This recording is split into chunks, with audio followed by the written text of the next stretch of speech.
বাংলাদেশ সহ সারা বিশ্বের হিন্দু সম্প্রদায়ের অন্যতম প্রধান ধর্মীয় উৎসব শারদীয় দুর্গাপূজা রোববার থেকে শুরু হচ্ছে। আমি শারদীয় দুর্গাপূজা উপলক্ষে দেশের হিন্দু সম্প্রদায়কে জানাই আন্তরিক শুভেচ্ছা।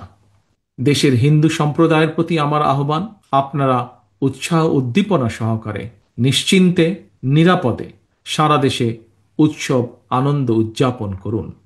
সৌহার্দ্য সম্প্রীতির বার্তা ছড়িয়ে দিন। আমি এবং আমার দল বিএনপি বিশ্বাস করে, ধর্ম যার যার, রাষ্ট্র সবার। ধর্ম যার যার, নিরাপত্তা পাবার অধিকার সবার।